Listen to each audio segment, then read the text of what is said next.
बिस्मिल्लाहिर्रहमानिर्रहीम। हज़रत अबू हुरैरा से रवायत है कि एक बार एक आदमी ने रसूलुल्लाह सल्लल्लाहु अलैहि वसल्लम से पूछा कि क़यामत कब होगी।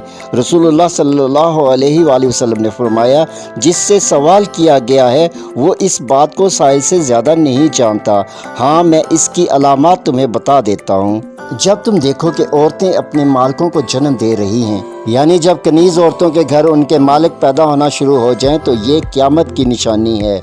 और जब देखो कि ऊँटों के चरवाहे ऊंची ऊंची इमारतें बनाकर शोखियाँ बिखेरने लगें, तो ये क़यामत की निशानी है। क़यामत इन 5 गैबी चीज़ों में से एक है जिनको अल्लाह ताला के सिवा कोई नहीं जानता।